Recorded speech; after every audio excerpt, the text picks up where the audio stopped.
Olá para você, está começando Ponto a Ponto Mulher, o programa que é uma parceria entre a TV Alba e a Secretaria de Política para as Mulheres do Estado da Bahia, SPM. A partir de agora, se liberte de preconceitos, quebre tabus e venha comigo, Michele Gramacho, direto ao Ponto a Ponto, que reflete, transforma, empodera e faz toda a diferença. Minha gente, o programa de hoje, o tema está maravilhoso: empoderamento feminino e a participação da mulher nos espaços de poder e decisão. E para falar sobre esse tema, eu recebo aqui com muitíssimo prazer duas mulheres decididas, poderosas e muito empoderadas. Aqui ao meu lado, Neia Bastos. Ela é professora, vereadora por 2 mandatos e vice-presidente da Câmara de Pintadas, palestrante, coach sistêmica, escritora e também ativista dos movimentos sociais e de mulheres. Colaboradora da Rede Pintadas e membro da Plataforma de Mulheres Praticantes de Resiliência. Ela é graduada em História, pós-graduada em Psicopedagogia e mestrado em Estudos sobre Mulheres, UFBA. Coautora de 3 livros: 7 Dias de Mentorias, Encontre Sua Marca 2 e Histórias Singulares que Inspiram. Muito bem-vinda, Neia. Obrigada, Michele. Obrigada a toda a equipe do Ponto a Ponto. Estou muito feliz em participar desse programa, em partilhar um pouco da vivência, da história que é vivida em Pintadas e refletida em todos os lugares que a gente está. E a gente está bastante curiosos para conversar muito sobre isso também.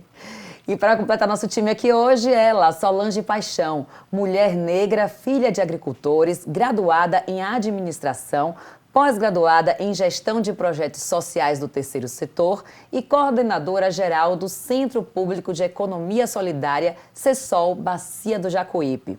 Inspirada pelos princípios das comunidades eclesiais de base, SEBs, e militante do movimento social e de mulheres. Muito bem-vinda, Solange.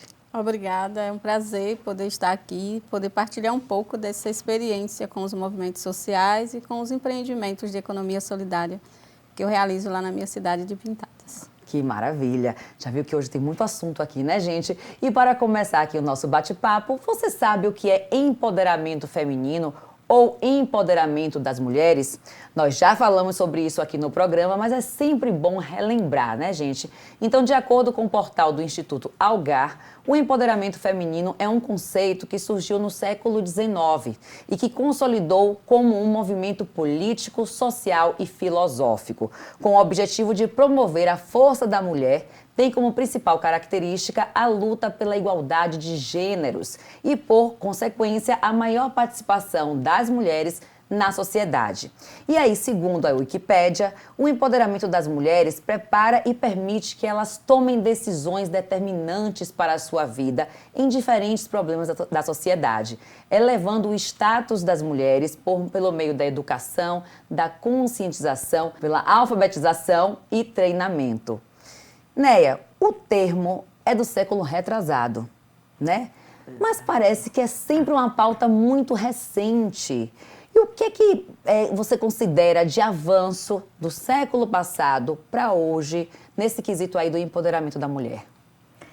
Pois é, Michele, falar de empoderamento feminino me encanta, porque as grandes mulheres todos os dias lutam por esse espaço. Na política, na organização social, no comércio, em todos os espaços. Mas empoderamento, eu gosto muito de trazer essa ideia do interno, do empoderar-se, do que está dentro de você. Então, todas as mulheres que se empoderam, ela internaliza uma força de dentro e ela é externa por onde ela vai. No jornalismo, na mídia, na educação, em todos os espaços. Então, é o poder que sai de você. Você aprende, mas você transcende, você leva. Então, empoderamento feminino, saindo dessa ideia clichê do que todas as pessoas querem falar sobre isso, porque às vezes é até uma moda, mas quando a gente busca esse conceito mais aprofundado, você compreende que o empoderar-se é um processo e até um posicionamento que a mulher vai assumindo no lugar que ela está. Perfeito. É como se não fosse só uma coisa do externo. A mulher tem que se entender de dentro para fora, mas também é interessante que existam políticas públicas para amparar essas mulheres que se empoderam, né? Exatamente. E até desconstruir essa ideia do apoderamento, porque é o contrário. Sim. Quando uma mulher sofre violência, muitas vezes vem dessa dimensão de alguém que se apodera daquela pessoa. Então, toda a discussão sobre o protagonismo das mulheres é também libertador. Então, eu acredito que quebra essas algemas de alguém que é dono, de um sistema que domina, que oprime, de um sistema patriarcal, e traz para essa mulher uma força que emana dela, que sai da sua própria construção social, do seu próprio processo de formação, desse próprio amadurecimento que ela vem desenvolvendo a partir da sua própria história. Perfeito. Solange, para a mulher negra, os desafios são maiores nessa busca pelo empoderamento?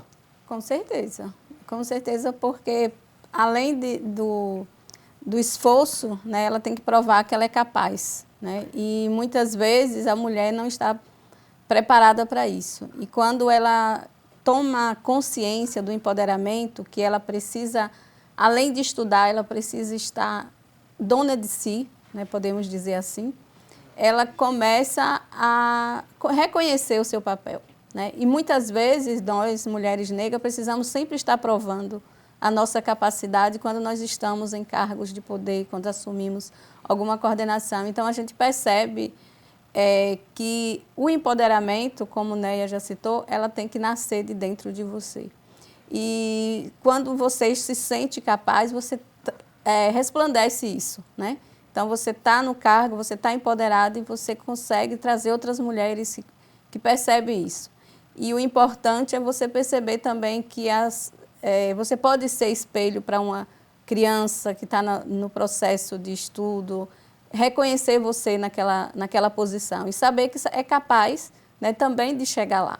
Como é importante ocupar esses lugares, né, Solange? Porque como a gente vê muito menos mulheres em espaços de poder, muito menos mulheres negras, é como se aquele espaço não fosse espaço para ser ocupado por essas pessoas. E não é. Precisa ser ocupado, sim. E quando tem uma mulher negra no espaço de poder e uma criança observa isso, assim, opa, eu também posso chegar lá. Com certeza. Então, por isso que é importante te abrir que para mais mulheres estejam nesse espaço. Com certeza. Né? A gente fala muito que tem a primeira mulher e tal. Eu mesmo aqui, como diretora da TV, que a TV Alba tem 16 anos, e é a primeira vez que uma mulher dirige a TV Alba. Para quem não sabe, além de apresentadora, eu também sou diretora aqui da TV Alba. Quer dizer, eu não quero ser a primeira e única, que essa minha atuação seja uma abertura de portas para tantas outras mulheres. E eu acredito que vocês também, que ocupam esse espaço de poder, têm essa mesma intenção, essa mesma meta. Para você, né, que ocupa um espaço de decisão, de poder, um cargo eletivo, você se elegeu vereadora de Pintadas por 2 mandatos já, vice-presidente da Câmara, você acha que a política ainda é um ambiente hostil para essas mulheres, para nós mulheres? Com certeza. Solange falou da condição dela de uma mulher negra e eu sou uma mulher com deficiência, a primeira mulher na Câmara de Vereadores de Pintadas com deficiência. E todo o histórico que a gente traz de desconstrução desse lugar masculino na política precisa ser todo dia lembrado, porque a sociedade ainda naturaliza o espaço de poder e decisão para um espaço masculino. E nas câmaras de vereadores, nas assembleias, no Congresso, são espaços que até a construção física é padronizado, parece que não foi pensado nesse equilíbrio, foi construído, pensado numa figura masculina. Então, todos os dias a gente precisa desconstruir isso. Desconstruir com o nosso posicionamento, desconstruir com reflexões, desconstruir chamando as mulheres para pensarem na importância de ocupação de espaços onde elas estão, nas igrejas, nas associações, nas cooperativas, na política, ainda mais, porque nós somos mais da metade da população e também somos mãe da outra metade. Então, nós podemos chegar muito mais longe, nós podemos não ocupar cotas. Eu sempre digo por onde eu passo da importância das mulheres ocuparem cadeiras com paridade. Já que você tocou nesse assunto aí de cotas, era uma pergunta que estava mais para frente, mas aí vamos antecipar ela. Eu tenho essa dúvida, assim, ao invés da reserva, um ano eleitoral inclusive, né, gente? Ao invés da reserva de candidaturas femininas, não seria melhor ter reserva de cadeiras nas casas legislativas?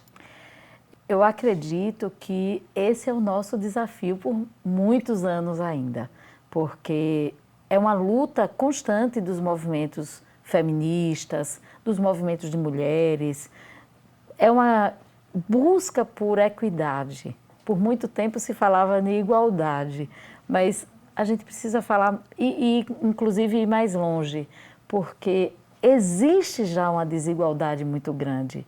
Então vai precisar desse processo de reparação, de garantia de espaços. Mas eu, trazendo um pouco desse desafio da mulher estar na política e lutar para garantir esse equilíbrio, garantindo mais cadeiras e não apenas candidaturas, porque você vê aqui na Bahia, em 2022, nós tivemos nomes imensos, assim, com representatividade gigantesca na pauta feminina, na pauta feminista, e mais de 6 mulheres candidatas a deputadas federais e não se elegeram no nosso partido. Então, ainda há muito a ser feito. Tivemos uma redução aqui na casa também, eram 10 mulheres, reduziu para 8, agora continuam 10 porque 2 voltaram a ser deputadas porque homens saíram para ser secretários, né? E ainda tem muitas mulheres que carregam um sobrenome e não esse encorajamento da sua própria força. Sim. Então, é necessário que continue os debates, continue programas como esses, continue reflexões com outras mulheres para que esse espaço seja realmente ocupado. Perfeito. Solange, a sua opinião nessa questão da representatividade da mulher na política é importantíssimo. A Néa falou dessa quantidade, nós somos mais da metade da população, mãe da outra metade, a gente tem que estar nesse espaço de decisão, né? Com certeza. E assim também, uma coisa que, inclusive, eu e a Néia vinha conversando, é que muitas vezes as mulheres não têm empoderamento no seu próprio voto. Muitas vezes é o marido que decide em quem a mulher vai votar. Né? E a gente estava conversando nisso. Não pode mais acontecer isso. Eu tenho que dizer que eu quero votar em outra mulher ou eu quero votar em quem eu quiser, né? E não o marido ou companheiro ou alguém dizer, não, você tem que... Eu garanto que minha esposa vota em tal candidato. E, assim, é importante essa pauta e a gente traz, né, no nosso dia a dia, como movimento de mulheres, como mulheres também, nessa discussão a importância, né, das mulheres ocupar o espaço. E isso que você trouxe é um ponto importante. Não é ter apenas cota para se candidatar, mas que ela tenha garantido, né, a cadeira no legislativo para poder ela se, né, eleger e garantir, né? Porque às vezes coloca apenas para dizer não, tem mulher, mas não faz nenhum esforço para que aquela mulher se eleja e chegue ao poder. Pois é, coloca para cumprir a cota, coloca para pegar a verba que tem destinada ao fundo partidário e não dá o subsídio para que aquela mulher realmente seja eleita. Sim. Né? E esteja ocupando naquela cadeira lá. Perfeito. Olha, temos muito assunto aqui hoje. Ponto a Ponto Mulher só está começando. Vai ser um intervalo, mas eu digo que é muito rápido. Você nem imagina. A gente volta já. Não saia daí.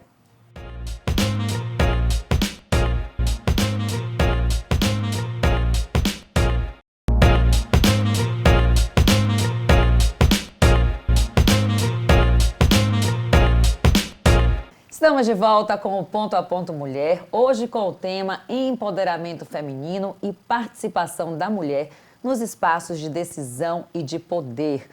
Gente, eu quero saber aqui de minhas convidadas.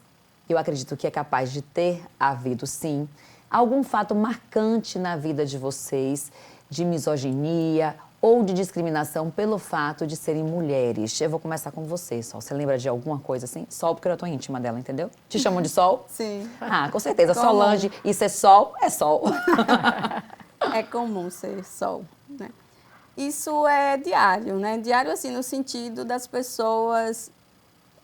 eu posso, assim, dizer... Eu já assumi cargo de presidência, eu fui presidente de uma entidade da Rede Pintadas. E você percebe que as pessoas lhe olhavam, assim, como se dissesse, mas é você que é a presidente, né?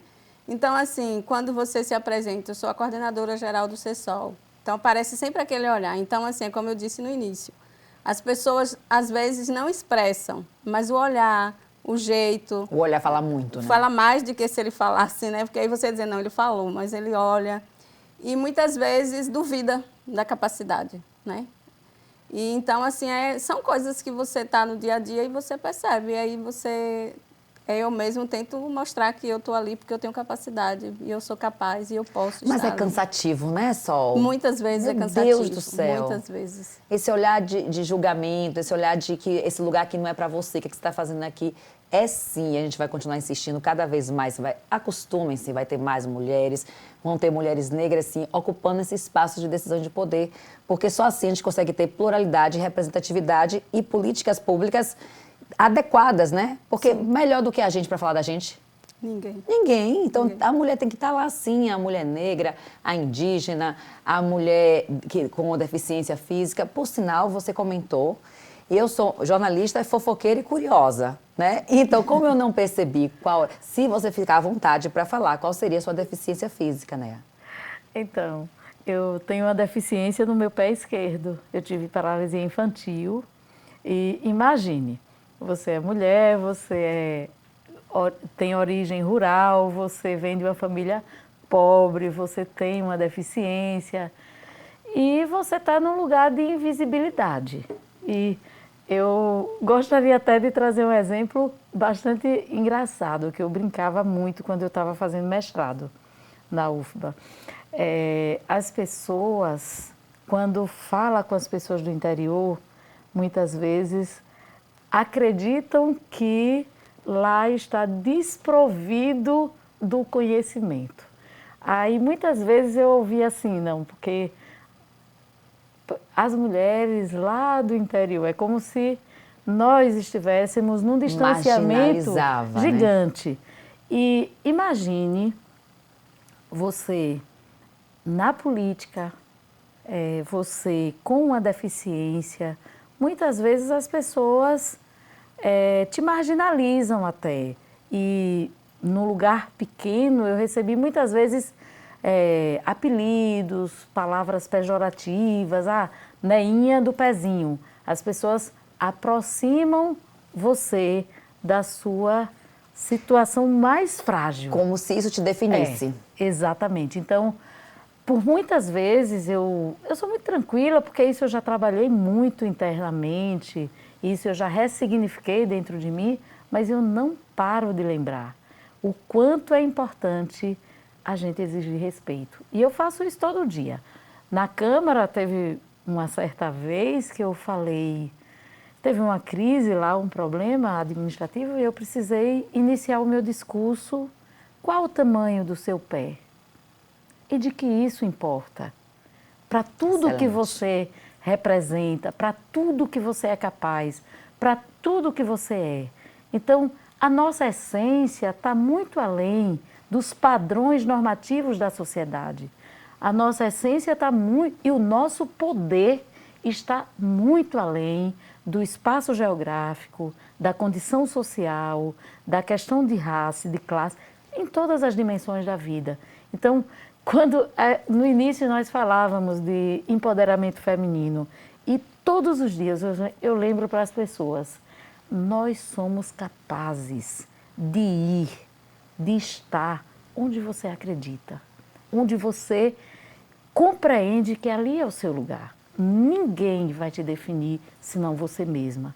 Então essa é uma luta de todas as mulheres. E diária. E diária. E a gente tem que constante. falar, não é mimimi. A gente precisa tocar no assunto, porque é falando que a gente vai conseguindo quebrar esses padrões tão preconceituosos. Realmente não cabe na minha mente, eu fico querendo entender, porque essa tendência a reduzir as pessoas à cor da pele, à orientação sexual, ao gênero, se nós somos tão plurais em habilidades, em características, e aí que está a nossa riqueza, né? A gente devia medir as pessoas por uma outra coisa, pela produção, o que você faz para o mundo, o que você faz para o meio ambiente, né? Em que você é produtivo para o nosso planeta, e não ficar... Mas um dia a gente chega lá. E estão debatendo o que a gente consegue, construindo. Eu espero que a gente coloque uma sementinha aí em quem está assistindo a gente agora, né? Gente, olha só, nossa equipe de jornalismo foi conversar com o povo baiano para saber qual o diferencial da mulher sobre o homem quando ela chega num espaço de poder e de decisão. Bora ver aí a opinião da galera. A mulher, ela é mais sensível, ela pensa mais antes de agir, ela é mais coesiva. E eu acho que é de extrema importância ter mulheres em cargos políticos, ainda mais de poder, porque é uma luta que vem desde antigamente, então isso é essencial, independente da instituição, independente de tudo. Eu acredito que é exatamente essa sensibilidade, o olhar diferenciado para questões que muitas das vezes passam despercebidas ao olhar do homem, mas são necessárias, principalmente questões de contextos sociais e entre outras coisas que a nossa sociedade abarca. No sentido da vulnerabilidade social também mesmo. A gente vê isso bastante em filme, série, que a gente vê muito cargo de poder sendo ocupado por homem e tal, e a nossa opinião meio que nunca é levada a sério. A gente fala a mesma coisa que o homem fala, mas às vezes até com mais fundamentação e tal, mais fatos, mais estatísticas, mas nossa opinião nunca é levada a sério. A dele sempre vai ter o martelo final. A gente é mais sensível, nós somos mais sensatas. A gente não é que a gente age pelo coração, mas a gente costuma estudar os dois lados antes de tomar uma decisão. Os homens, eles são mais rápidos, eles são racionais, enquanto a gente age com sentimento, mas a gente também usa a racionalidade. Eu acho que em questão de racional e mentalidade não existe muita diferença, entendeu? Quando a gente fala de igualdade, a gente não está falando sobre físico, a gente realmente está falando sobre isso do racional mesmo, entendeu? Olha, gostei aí, viu? Mulheres jovens e já com uma visão muito bacana da sensibilidade, do fato de são tão competentes quanto, mas analisam os dois lados antes de tomar uma decisão. E mais para frente eu vou trazer para a gente uns dados de uma matéria que saiu na Forbes que comprova cientificamente isso que elas falaram, né? Sem estar com os dados científicos. Aí eu queria saber de você, né? O que você acha quando a mulher ocupa aquele espaço, o mesmo cargo que o homem, qual é o diferencial da mulher? Foi bem apontado por uma das jovens que trouxe ali a questão do cuidado da mulher mesmo em olhar para o todo. E eu digo, uma das pautas mais importantes que eu considero de todo o meu processo na Câmara Legislativa de Pintadas, na Câmara de Vereadores de Pintadas, foi trazer a pauta da economia solidária, trazer a pauta das mulheres, trazer a pauta das pessoas com deficiência, trazer pautas humanitárias. Então, as mulheres, elas compreendem a dor do outro com mais empatia. Empatia, com mais... se coloca no lugar da outra pessoa. Então, eu compreendo que falar desse lugar de mulheres ocupando espaços de poder, elas, com certeza, elas conseguem ter um olhar de águia, elas conseguem ver mais longe, elas conseguem se colocar no lugar do outro, elas conseguem se desafiar a ajudar. E é uma verdade, viu? Solange, sua opinião, quando a mulher ela ocupa aquele mesmo cargo, né, de poder de decisão que um homem, qual é o diferencial dela? Muitas falaram aí desse olhar também para a vulnerabilidade, para a questão social. Eu acredito que quando a mulher ocupa um cargo de poder, primeiro ela entra querendo que tudo dê certo, que tudo aconteça. E a mulher tem aquela capacidade de poder perceber várias coisas que estão acontecendo ao redor, como foi falado por uma jovem. E também essa questão de querer, né, ver coisas novas, buscar novas coisas, ver acontecer o diferente. E a mulher, quando ela está no cargo de poder, ela busca o crescimento de todos que estão ao redor, né? Quando ela se preocupa com outras situações, se preocupa com além e trazer outras coisas que possa complementar, né, a vida das mulheres também, a vida dos jovens. Então ela começa a olhar igual ela olha na casa, né? Na casa ela cuida de tudo. Então ela também, onde ela está no cargo de poder, ela pensa em todos os aspectos que possa crescer e melhorar a vida e desenvolver uma cidade, caso ela seja prefeita. Se ela está na Câmara de Vereadores, ela pensa qual o projeto melhor que ela pode trazer para a população, seja para a população feminina, para o idoso, para a criança. Então, assim, ela tem aquela visão completa e ela busca e almeja por isso. Ou seja, a própria casa já é uma escola. Já é uma escola. Ela já é administradora, é economista, ela é assistente social. A mulher termina desempenhando essa série de papéis, né? Sim. Que ainda que... Depois a gente vai falar dessa questão da Política Nacional do Cuidado, né? Que é um novo olhar que está tendo.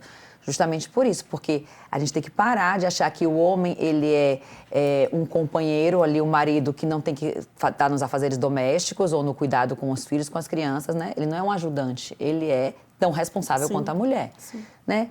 Gente, olha só, segundo a Wikipédia, a economia solidária é uma alternativa inovadora na geração de trabalho e na inclusão social, na forma de uma corrente do bem que integra quem produz, quem vende, quem troca e quem compra. Seus princípios são autogestão, democracia, solidariedade, cooperação, respeito à natureza, comércio justo e consumo solidário. Trata-se de uma forma de organização da produção e consumo e distribuição de riqueza centrada na valorização do ser humano e não do capital, caracterizada assim pela igualdade. Solange, você é coordenadora geral do Centro Público de Economia Solidária, o CESOL, Bacia do Jacuípe.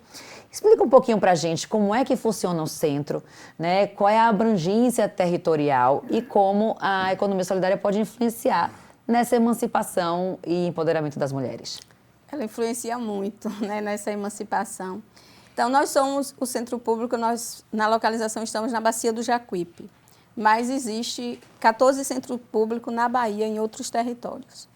E o Centro Público, ele consegue, né, dar visibilidade a muitas mulheres que trabalham no seu cantinho, poderíamos dizer, né? O Centro Público tem 13 anos que está no território da Bacia do Jacuípe. E quando ele chegou, ele foi buscar em cada município aqueles grupos de mulheres que produziam na sua comunidade rural, que muitas vezes nem o gestor do município sabia que existia aquele grupo de produção. Porque eram mulheres de uma comunidade que se juntava para produzir o sequilho, a broa, o artesanato, né? E estava lá do seu cantinho invisível. E quando o Centro Público chega, traz ela para expor, né, para participar de diversas feiras. Inclusive, nós estamos participando da feira, né, da FENABA, a primeira FENABA, que está acontecendo na Fonte Nova. Né? Então, se vocês puderem visitar, vocês vão... Mas é bom a gente frisar, gente, que esse programa está sendo gravado hoje, 16 de maio. Pode ser que quando for ao ar já tenha acontecido a feira, né? Então, mas aí, retomando, participa de feiras, né? E traz os seus produtos e a gente ouve muitas mulheres dizer que, através da economia solidária, elas podem, né, colocar um filho para estudar, né? Pode contribuir com o estudo do seu filho numa faculdade. Então, assim... São depoimentos belíssimos de mulheres empoderadas, de mulheres que perceberam que trabalhar, que produzir, né? Em todo esse viés que você trouxe da autogestão da economia solidária, ela se fortalece, a comunidade fortalece, né? O município fortalece, porque o que é produzido é consumido ali e é comercializado no próprio município. Então, o Centro Público ele tem esse papel de valorizar a economia local, de fortalecer a economia local nesse viés da produção e do consumo local. Que maravilha, gente, olha quanta coisa maravilhosa, quanto conhecimento, né? Tá gostando? Eu também estou amando.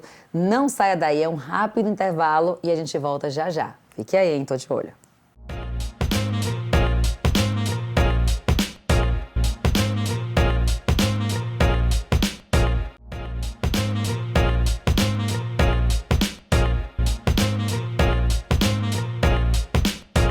Estamos de volta com o Ponto a Ponto Mulher, hoje com o tema empoderamento feminino e participação da mulher nos espaços de poder e decisão. A gente estava falando de economia solidária no final do último bloco. Sol deu aqui um exemplo maravilhoso lá do Sessol da Bahia, Bacia do Jacuípe. Contou como é que funciona, como foi dada visibilidade a essas mulheres que trabalhavam lá isoladamente, né? Só que maravilha. E agora eu queria saber de você, Néa. A gente falou que na definição que a economia solidária ela é inovadora. Não quer dizer que seja nova, né? Ela é inovadora, mas não é nova não, gente. Afinal, desde 2007, já vem havendo ações de fomento à economia solidária realizadas pelo governo da Bahia, né? Aí eu queria saber de você, de lá para cá, você acredita que esse tipo de economia auxiliou nessa luta por uma igualdade de gênero? Com certeza. Quando a gente pesquisa sobre os centros públicos, o impacto de renda na vida das mulheres mudou demais. Principalmente nas regiões semiáridas, nas regiões onde tem mais escassez de oportunidade de trabalho para as mulheres. Majoritariamente, as produtoras da economia solidária são mulheres. Acredito que a gente chega a 90%, sim, não é só? Sim, 90%. Então, a economia solidária é uma alternativa de geração de trabalho e renda para famílias carentes.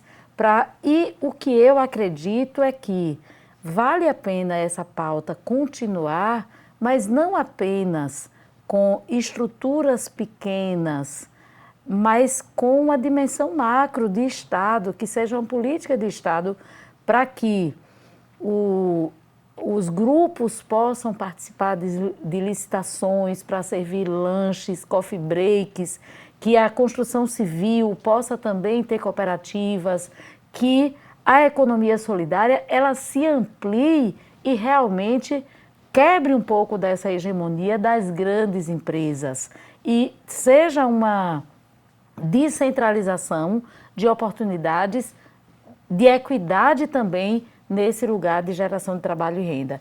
Então, eu acredito demais no crescimento dessa pauta organizado como uma política pública. Então, o centro público é um espaço, mas ainda precisamos avançar muito mais em política de governo, política de Estado, para que estruture melhor os municípios, o Estado, a União, para que os grupos se organizem melhor. Já avançamos com o Miroski, muitas ONGs já conseguem ter acesso a editais, mas ainda há muito a ser feito. Perfeito. Gente, olha só, de acordo com uma reportagem da revista Forbes, uma pesquisa da FIA Business School analisou respostas de mais de 150 mil funcionários de 150 grandes empresas aqui do país, premiadas com o selo Lugares Incríveis para Trabalhar 2023. Para 50% dos entrevistados, as CEOs têm uma gestão excelente, enquanto os mesmos CEOs, homens, né, receberam uma avaliação por 43% dos funcionários. 79% confiam totalmente em sua CEO, enquanto para os CEOs homens, o nível de confiança desceu para 72%. Além disso, as CEOs mulheres são conhecidas por 84% dos seus colaboradores, enquanto os homens nesse cargo são conhecidos por 79% do seu pessoal. Solange, a competência da mulher em cargos de decisão existe, está comprovada. As nossas entrevistadas também falaram isso. O que é que o poder público e o poder privado devem fazer para ampliar essa participação feminina nesses espaços? Já que competência nós temos de sobra. Pois é. Então, eu acredito que o poder público, a sociedade privada, eles precisam dar mais espaço às mulheres, no sentido de realmente convidar mulheres para ocupar esses cargos de poderes, porque se a gente percebe, em muitos municípios, em muitos lugares, você não vê secretário. Eu tenho município que eu visito no território da Bacia, que todos os secretários são homens. Parece que eles têm um complô. Um complô, um medo. Acho que talvez seja medo de dar o poder para a mulher, porque que a gente não deve nunca mais. E a gente pode perceber o quanto eles ficam temerosos. Quando a gente teve a primeira presidenta mulher, o que aconteceu, né? Exatamente, um golpe. Um congresso cheio de homens fez o quê? Manipulou e fez um golpe para poder tirar, né? E assim, eu acredito que muitos têm esse receio, porque sabe, quando a mulher assume, ela assume de corpo e alma, ela assume para ver aquilo crescer, dar certo, evoluir. E eles têm aquela coisa de querer estar na dominação. Então, quando você está querendo dominar muito, você se preocupa só com aquela pequena coisa de ficar pensando, o que é que eu vou fazer para que uma mulher que está no meu lado ela não possa crescer? E a mulher, quando ela está no poder, ela quer que todo mundo flua, que todo mundo cresça, que tenha um espaço maior e floresça, né? Porque, assim, nós mulheres temos esse dom, né? De fazer transcender, né? E, então, assim, a gente percebe que quando a mulher chega lá, primeiro tem aquela coisa, mas será que ela vai conseguir? Já começa a trazer aqueles esporódicos, a mulher não consegue, a mulher tem isso, a mulher engravida, a mulher... Entendeu? Para poder querer dizer, não, ela não consegue. Mas aí, quando nós, mulheres, assumimos, mostramos que somos capazes e que podemos estar em qualquer canto, em qualquer espaço, né? E agimos como naturalidade. Assumimos e temos o compromisso de dar conta. Exatamente. Isso você pode provar direitinho, né? Que hoje você está num cargo que você disse que antes só tinha homens. E a gente percebe que quando as mulheres começam a assumir esses cargos, então elas começam a mudar, né? A gente percebe empresas gestadas por mulheres que mudam totalmente suas características, mudam totalmente o seu clima dentro. Né? Todo mundo se sente mais acolhido, sente um espaço mais agradável. Então, eu acho que é isso que nós mulheres temos de diferente, que muitos homens não conseguem entender e aceitar. E é aquele negócio, a gente não quer roubar espaço de ninguém, gente. A gente quer conquistar o nosso, ter direito a ter também, e ter o mesmo salário que os homens têm, ter os mesmos direitos. Né, o Brasil vive hoje uma estruturação da Política Nacional de Cuidados, né, pelo governo federal. Será a primeira vez que o cuidado ele vai virar um foco em si específico de política pública, porque ele sempre estava ali dentro de uma saúde, de uma assistência social, né, e agora o cuidado ele vai para o centro, abordando a questão da divisão sexual do trabalho por meio da discussão sobre o uso do tempo, né? Porque quando consideramos, gente, as 24 horas do dia, fica claro que homens e mulheres utilizam o tempo de maneira diferente, né? Deixando as mulheres muito mais sobrecarregadas com o trabalho doméstico e de cuidado. Então, como é que você acha que essa política pública pode contribuir para o aumento de mulheres nos espaços de decisão? Criando condições, não é, Michele? Acredito que é uma pauta, a SPM até traz esse debate com muita força, cuidar de quem cuida, e a pauta do cuidado está na pauta dos movimentos feministas, dos movimentos de mulheres, que é o acesso às creches, para que as mulheres possam trabalhar tranquilamente, acesso, garantia de estrutura nos espaços de trabalho, para espaço tranquilo, seguro para uma mãe amamentar seu filho. Tem um olhar sistêmico. Aí eu trago essa dimensão mais sistêmica do todo. Culturalmente foi dado para as mulheres uma responsabilidade, uma sobrecarga, digamos assim, de muitas filhas entender culturalmente que é a obrigação dela cuidar dos pais. Se existem pais de mulheres e de homens, todos deveriam cuidar. Por que essa responsabilidade é principalmente colocada no ombro das mulheres? Então... É como se a menina desde pequena tem que ajudar a mãe a tirar a mesa, a lavar os pratos, a servir o irmão, né? Guardar os brinquedinhos que o menino deixou ali. Então é uma cultura que precisa ser desconstruída. E é uma cultura que precisa ser reconfigurada para que todos entendam que o cuidado precisa ser compreendido, que mulheres cansam, que tem um dia que você não vai querer namorar e tá tudo certo, que tem um dia que você não vai querer fazer o almoço e tá tudo certo. E a gente precisa quebrar esses tabus, esses padrões que colocaram sobre nós. E muitas vezes, e aí eu digo na minha própria família, eu e o meu companheiro somos muito tranquilos nesse sentido, mas minha avó ficava ansiosa e dizia, nossa, teu esposo vai te largar.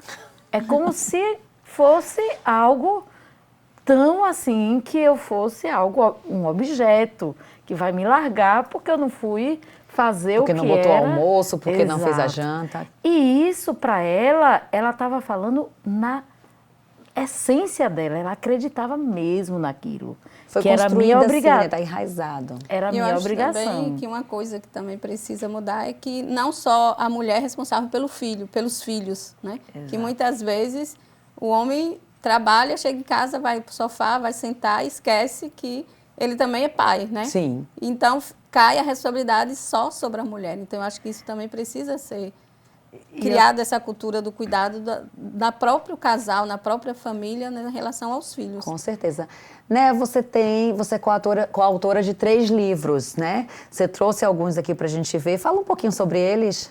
Então, eu participo de um movimento de palestrantes do Brasil, também sou coach sistêmica, e um dos livros que eu fiz parte como coautora é o Encontre Sua Marca, volume 2.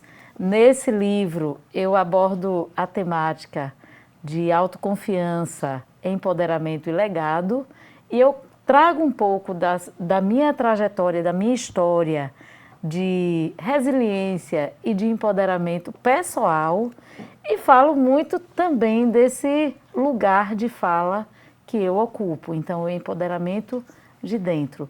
E traz muito conectado com essa pauta do cuidado, porque eu acredito muito no autoconhecimento como algo libertador para você também tirar a culpa, romper esses padrões normativos que engessam a gente muitas vezes.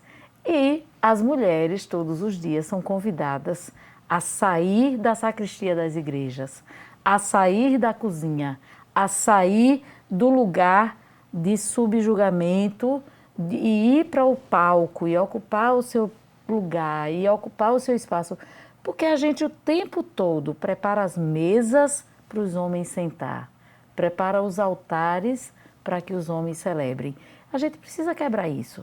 Então, quando eu falo como coautora, quando eu falo nos discursos políticos, quando eu falo nos debates, onde eu estou, eu falo da importância. E esse aqui? Histórias singulares que inspiram. Aí eu trago quase a minha biografia. Eu conto muito da minha trajetória de romper padrões, de romper preconceitos, de romper os medos e assumir o protagonismo. Aí eu falo desse lugar de mulher que quebrou esses padrões. Que maravilha. Quem quiser adquirir os livros, faz como para poder lê-los? Tem nas minhas redes sociais, Neia Bastos Oficial, e também encontra na Livraria Leitura. Perfeito. Gente, chegamos no finalzinho do programa, mas ainda dá tempo da gente deixar uma frase. Eu vou pedir que cada uma de vocês fale essa frase e eu vou começar com você, Solange. Empodere agora uma mulher que está assistindo só com uma frase. Seja dona de você mesma, buscando seus conhecimentos, sua autoestima. Maravilha, Neia. Conquiste o seu espaço todos os dias, em casa e fora dela. Que maravilha. Muitíssimo obrigada de terem vindo no Ponto a Ponto Mulher. Espero recebê-las em breve novamente aqui. Obrigada. Com certeza. O empoderamento feminino não é benefício só para a mulher. A mulher empoderada tem uma generosidade latente. A mulher se realiza em compartilhar saberes e no seu aprendizado ela traz benefícios para todos ao seu redor. Mestra Emília. Até o próximo Ponto a Ponto Mulher. Tchau, tchau.